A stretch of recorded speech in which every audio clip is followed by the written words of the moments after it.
Team India fans కు ఒక bad news. అయితే ఈ బ్యాడ్ న్యూస్ తో పాటుగా మనం ఇంకొక ఇంపార్టెంట్ విషయాన్ని కూడా ఈ వీడియోలో డిస్కస్ చేయబోతున్నాము. సో వీడియో మొత్తం చూడండి, మిస్ అవ్వకండి. ఫస్ట్ అయితే మనం బ్యాడ్ న్యూస్ గురించి మాట్లాడుకున్నాము అంటే కెనడాతో మనకు మ్యాచ్ ఫ్లోరిడాలో జరగాల్సి ఉంది. అయితే ఆ మ్యాచ్ జరిగే అవకాశాలు ఏమాత్రం కనిపించట్లేదు. యుఎస్ లో జరుగుతున్న పిచ్చెస్ లో ఫ్లోరిడా పిచ్ ఒక విధంగా బ్యాటింగ్ అనుకూలిస్తుంది. మనం ఇప్పటి వరకు మ్యాచెస్ అన్ని కూడా నసౌ ఇంటర్నేషనల్ క్రికెట్ స్టేడియంలో ఆడాము. ఆ పిచ్ ఎలా ఉందో ప్రతి ఒక్కరికి తెలుసు. దాంతో పాటుగా టీమిండియా ఓపెనర్స్ అయిన రోహిత్ శర్మ మరియు విరాట్ కోహ్లీ దగ్గర నుంచి మంచి పరుగులు ఇప్పటి వరకు రాలేదు. సో కాబట్టి కెనడాతో జరగబోయే ఫ్లోరిడా పిచ్ పైన మన బ్యాట్స్మెన్స్ మరీ ముఖ్యంగా ఓపెనర్లు అద్భుతంగా పర్ఫామ్ చేసి సూపర్ 8లోకి మంచి ఫామ్తో అడుగు పెడతారని అందరూ భావించారు. ఇప్పుడు ఆ మ్యాచ్ జరగడం చాలా కష్టం కనిపిస్తోంది.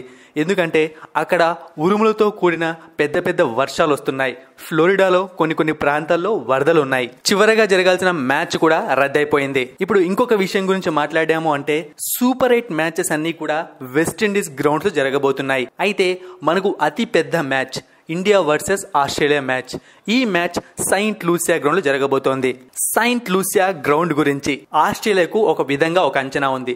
ఎందుకంటే వాళ్ళు లీగ్ మ్యాచ్లు అక్కడే ఆడారు. కానీ టీమిండియా ప్లేయర్స్ కు ఆ పిచ్ గురించి ఎటువంటి అవగాహన లేదు. దానికన్నా ముందు మనం ఆడే 2 మ్యాచ్లు కూడా వేరే గ్రౌండ్స్ లోని వెస్టిండీస్ లోనే ఆడబోతున్నాము. సూపర్ 8 స్టేజ్ లో లాస్ట్ మ్యాచ్ ఆస్ట్రేలియాతో ఉంది అంటే అది మనకు చాలా ఇంపార్టెంట్ అయ్యే అవకాశం ఉంటుంది.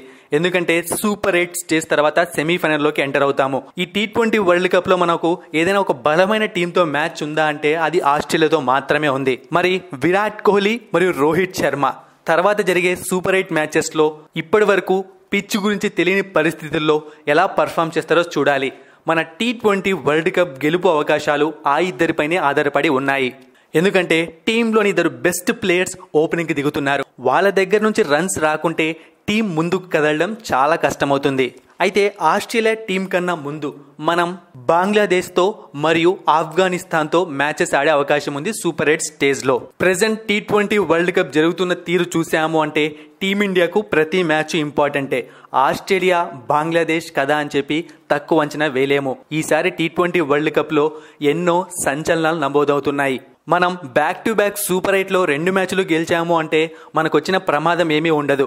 ఖచ్చితంగా మనం సెమీఫైనల్ కు వెళ్లే అవకాశాలు మెరుగుపడతాయి. బట్ ఏదైనా అప్సెట్ జరిగిందా అంటే ఆస్ట్రేలియాతో మ్యాచ్ మనకు చాలా కీలకం అవుతుంది. ఆ సమయంలో పిచ్ కూడా మనకు పెద్దగా తెలియదు కాబట్టి మనం గెలవడానికి మరింత ఎక్కువ శ్రమించాల్సి ఉంటుంది. చూద్దాం మరి ఏం జరుగుతుందో. మరిన్ని ఇంట్రెస్టింగ్ వీడియోస్ కోసం సబ్స్క్రైబ్ చేయడం మర్చిపోకండి.